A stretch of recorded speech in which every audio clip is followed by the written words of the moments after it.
Welcome to ஆசான் easy Hindi channel. ஆசான் easy Hindi சேனலுடைய தேசபக்தியில் உங்கள் அனைவரும் வரவேற்கின்றேன்.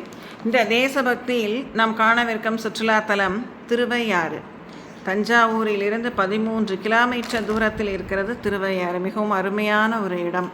திருவையாறு என்றால் 5 நதிகள் சூழப்பட்ட நகரம் என்று பொருள். பஞ்ச நதீஸ்வரர் என்ற அந்த பழங்கால கோவில் இங்கே இருக்கிறது. ஐயாரப்பன் என்று பக்தர்களால் அழைக்கப்படுகிறார் இந்த மூலவர்.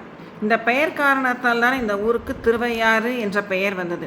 கர்நாடக இசை மூர்த்திகளில் ஒருவரான தியாகராஜ சுவாமிகள் வாழ்ந்த இடம், அவர் வாழ்ந்த வீடு இன்றும் இங்கே இருக்கிறது. காவிரி ஆற்றின் கரையில் தியாகராஜர் சமாதி அமைந்திருக்கிறது. இந்த இடத்தில் ஆண்டுதோறும் இசை விழா கொண்டாடப்படுகிறது. நாம் அனைவரும் அறிந்ததே. தியாகராஜர் ஆராதனை தினத்தன்று புகழ்பெற்ற கர்நாடக இசைக்கலைஞர்கள் பஞ்சரத்ன கீர்த்தனைகளை பாடுவதை கேட்பது மிகவும் பரவசமான ஒரு அனுபவம். சாதாரண தினங்களில் அமைதியாக இருக்கும் இந்த இடம் தியாகராஜர் சமாதியை பார்த்த பிறகு காவிரியாற்றின் கரையில் அமர்ந்து தண்ணீர் ஓடிவரும் அழகை ரசிக்க வேண்டும். நம் ஆன்மாவிற்கு மிகவும் சந்தோஷத்தை ஏற்படுத்தக்கூடிய ஒரு இடமாகும். நம் ஆன்மாவிற்கு நெருக்கமான ஒரு இடமாகும். ஆகவே கண்டிப்பாக அனைவரும் செல்ல வேண்டும்.